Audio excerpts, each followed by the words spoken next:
My name is Mary Rose Kaplan. I am an adjunct professor at Montclair State University. I also volunteer for our Honor Society in counseling, CSI. Ms. Moya Keating. Currently, I am working as a grief counselor, as a spiritual director, and I'm also teaching a seminary for students who are studying the art of spiritual direction. Wow. Hello, my name is Seniha Öztoglu. I'm a neurologist. My name is Kalia Douglas. I'm currently an officer with Edison Police Department. Hello there. Hi, everyone. Hi, my name is Dr. Helen Yuan. I'm an OBGYN practicing in North Jersey. My name is Melinda Cardillo. I am a second grade teacher for the Board of Education in Montville. Yeah, hi, I'm Kate Duggan. I'm the Executive Director of Family Promise of Bergen County, and we shelter and support working families who are experiencing homelessness. Hi, my name is Rhonda Sarmiento, and I work as a registered nurse here in New York Presbyterian Hospital, Columbia University Medical Center, and I work here in the operating room. My name is Brenna Hopler. I am a volunteer firefighter here in Rockaway Township at Birchwood Company 4. I also work part-time or full-time at a urgent care. My name is Mariana Reyes. My name is Dr. Sudha Wadhwani, and I am a psychologist and the coordinator of outreach and prevention at Montclair State University.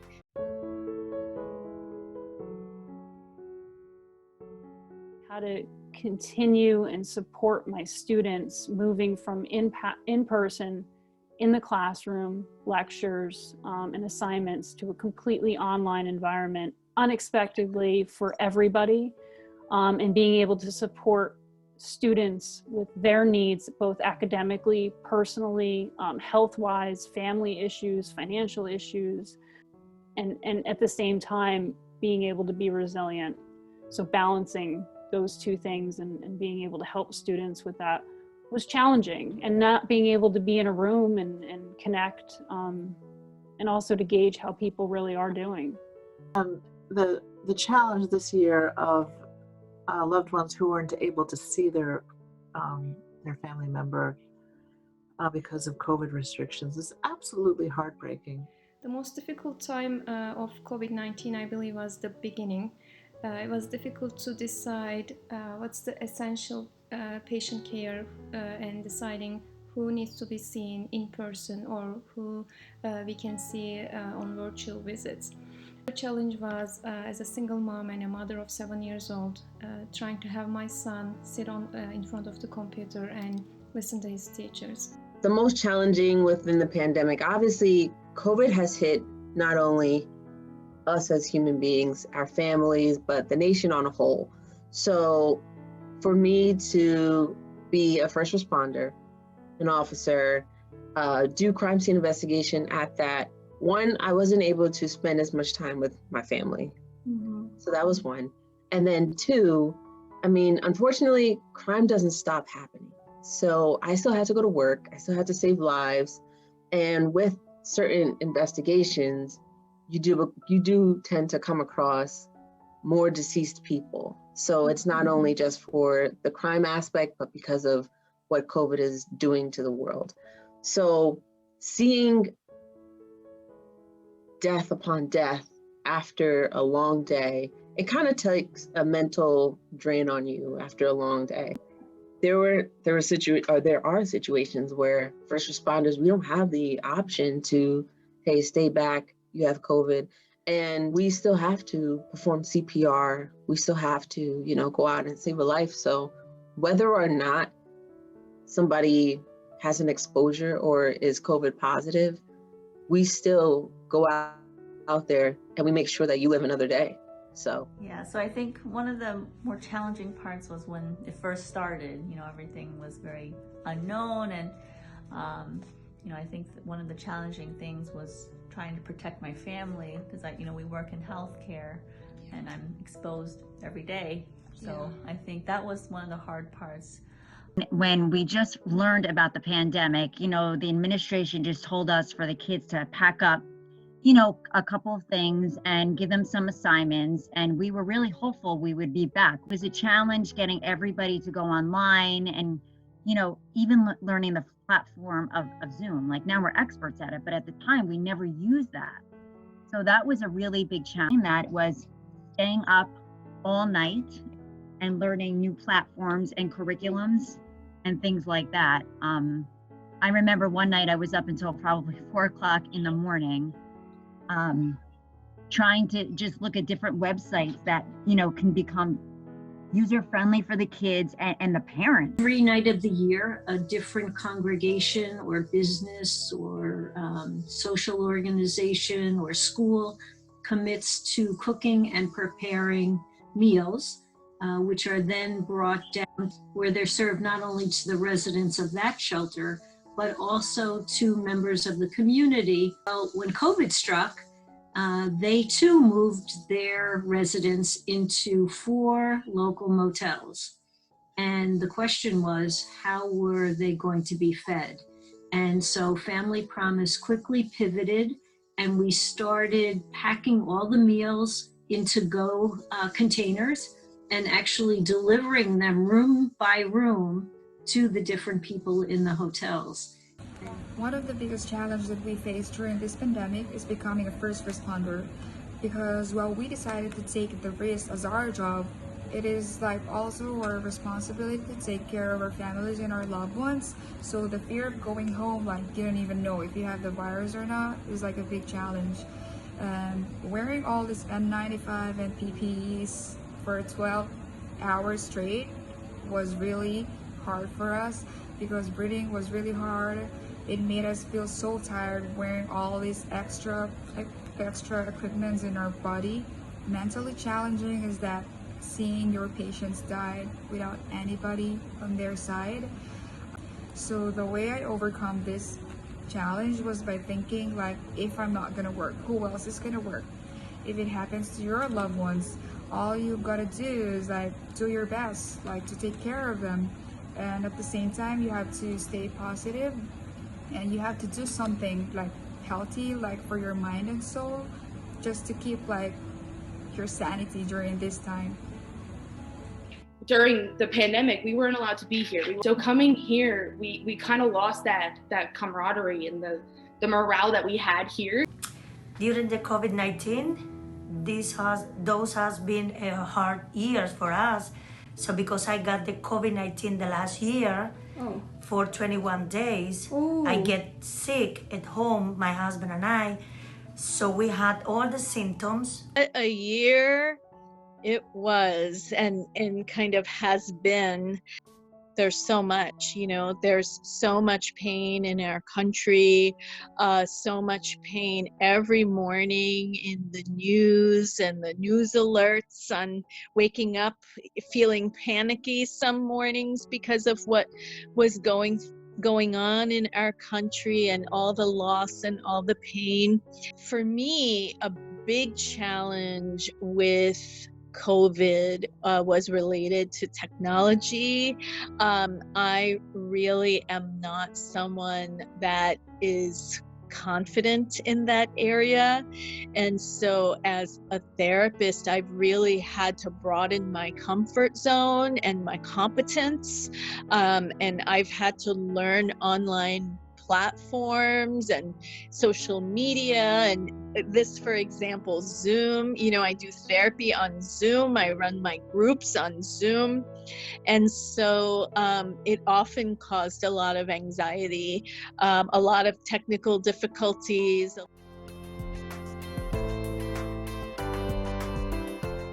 I think the positive that has come from that experience for me has been the connections that I've been able to have because of the online environment, because of being able to meet for Zoom and schedule meetings. And sometimes, it's hard to create boundaries around that because we can't say yes to everything. But it's provided opportunities to meet with CSI, to come up with panel discussions and workshops and ways to connect in ways that I don't think would have been available before. A wedding that I attended this year, which was a very hard decision because it meant traveling and going to a wedding, and there were so many restrictions around that.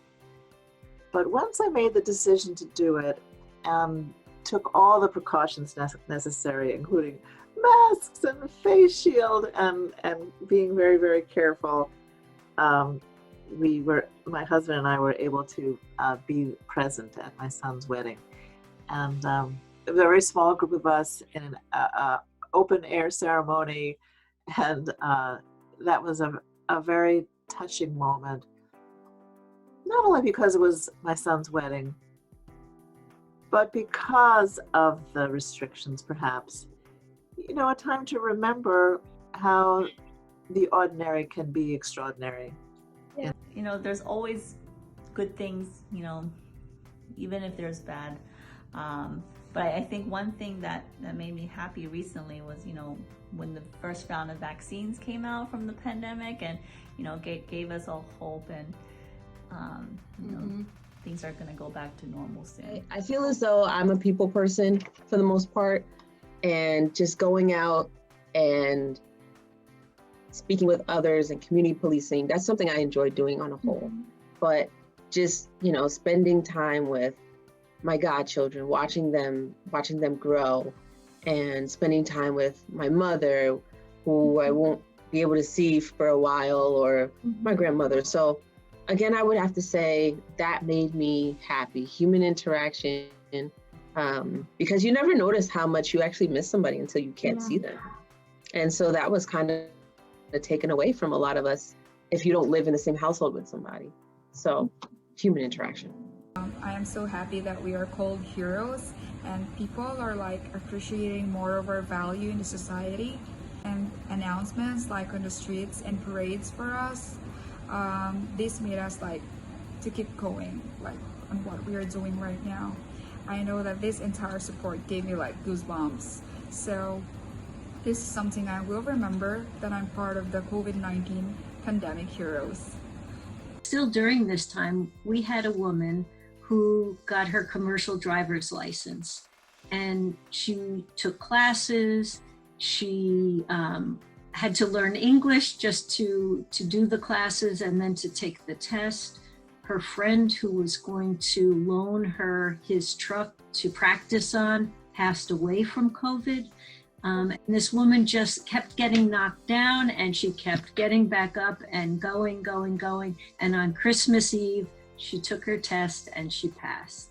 I'm always on the go. I have 4 children and they're pretty young, and I'm always on the go. And even though I limit the activities that each of them do, it still adds up when you have 4. So, you know, from dance class to karate class to all those kinds of things. So I pulled them from everything because I didn't feel it was safe at that point. But it was a happy moment when we didn't have any place to go. So that fast pace, you know, on the go with my own kids after working all day, that was nice. That was happy for me, that we were just home together, safe and helping. I spoke to my family all days, 3 times per day.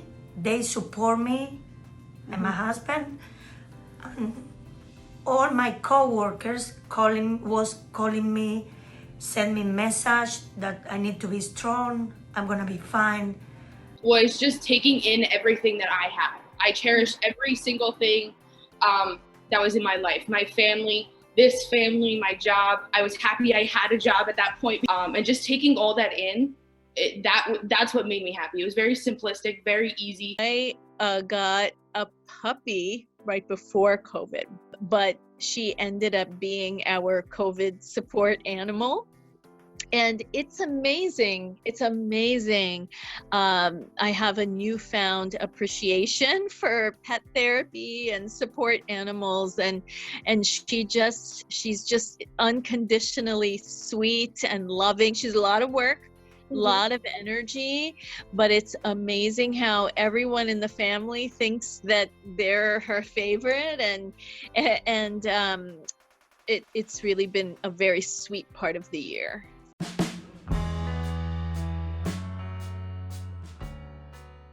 The lesson that I've gotten is from this whole experience of the pandemic is to be flexible, to learn to be flexible and to just kind of have a little bit of faith that we can work through it.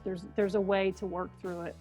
You know, we just have to figure out a new way to connect, a new way to learn, a new way to problem solve, to be. The reverberation of how the pandemic has affected people reminds us the ways that we are all connected and that we have to take care of each other, and the global community.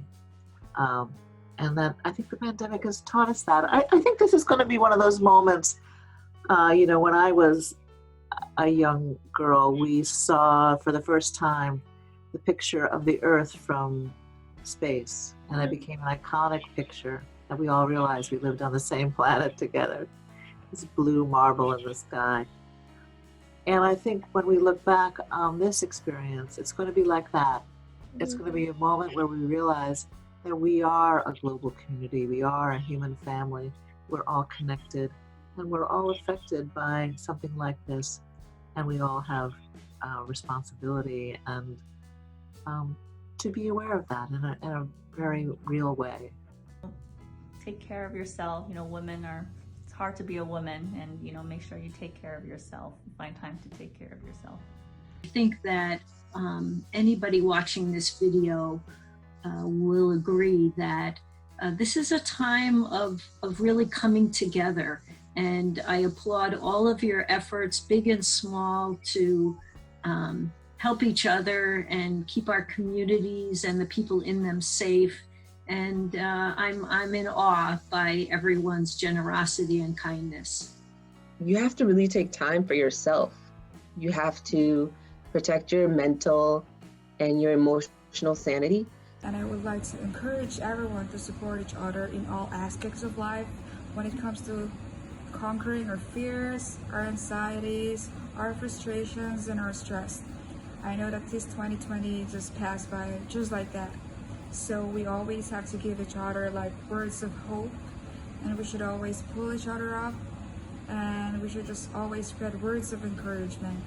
I know life is inevitable, so we should always tell our loved ones that we love them like every day, and because you don't know what will happen for the next day. Appreciate the moment. You know, if you don't wear a mask, wear it for everybody else, just to be safe until we, you know, get this pandemic, like, you know, stable and where everybody feels safe. I would like to encourage all women to seek their rights and make informed decisions about their lives and their health. Thank you.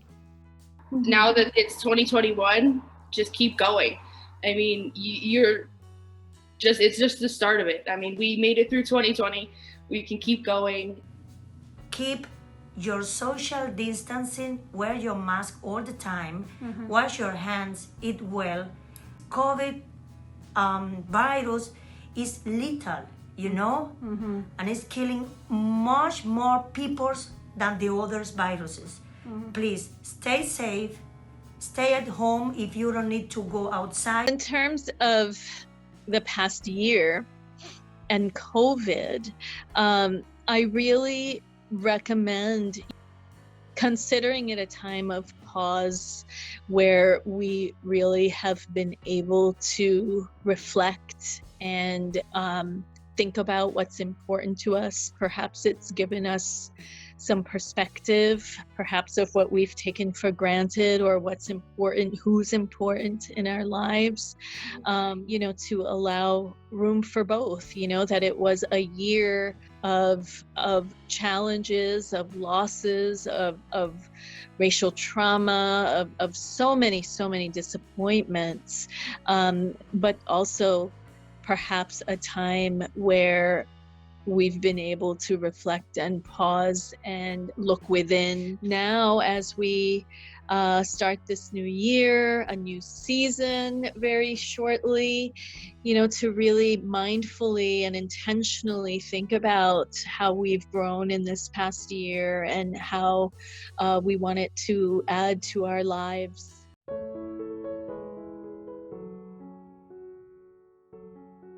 I can't think of one woman.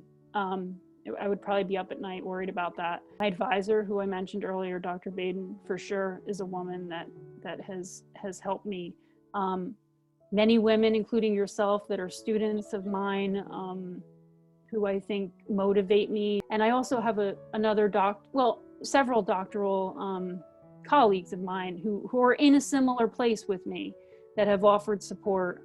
Renee, Suni, like these relationships with these women are incredible. The work that they do in different areas in ways that are similar. We really feed off of each other and support each other, and we can be real too with each other. So I thought of my big sister who faced a cancer diagnosis with like kind of a warrior spirit. She's very, very strong, and she also had a tremendous sense of humor, and she loved to laugh, and she loved to make me laugh.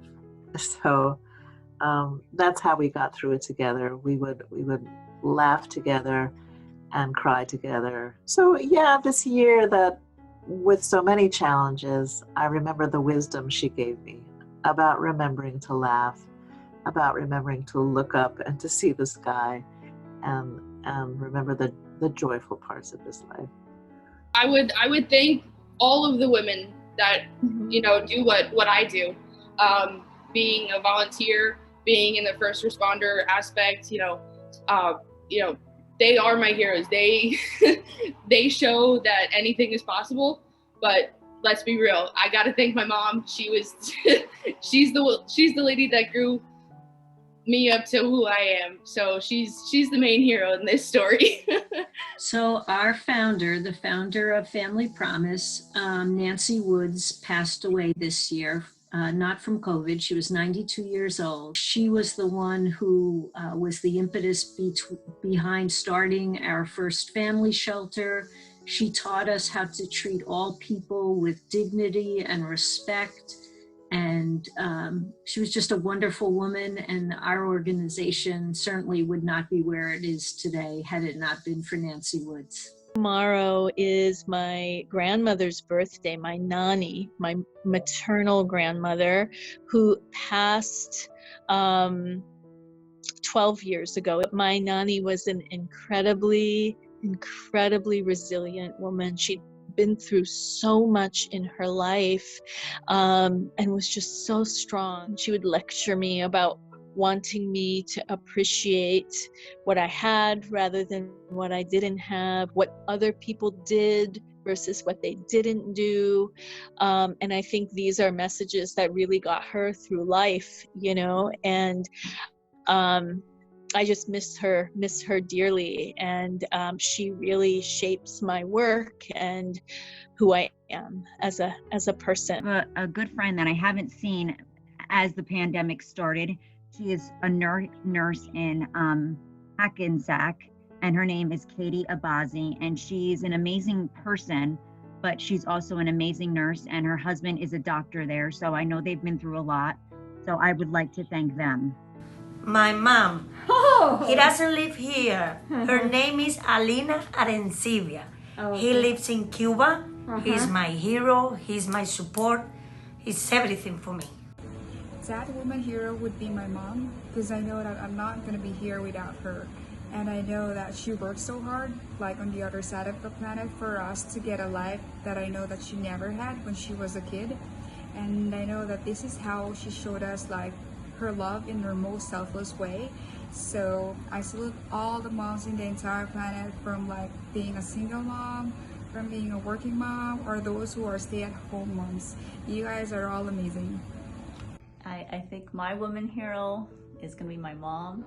Mothers do a lot and more. I would definitely thank my family, all the women in my family, for raising me or showing me the direction that I should go in to be the best version of myself.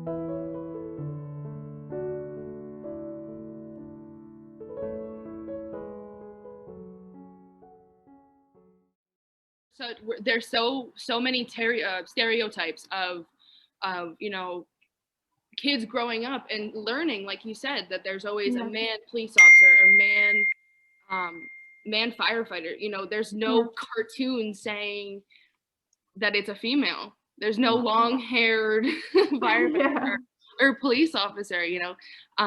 So it's nice to, you know, be on a fire call and be like, oh wow, that's a girl, you know, or driving the fire trucks. I can drive both trucks that we have here, and oh wow, you drive this thing, you know, like it's cool to hear that and like appreciate that, you know.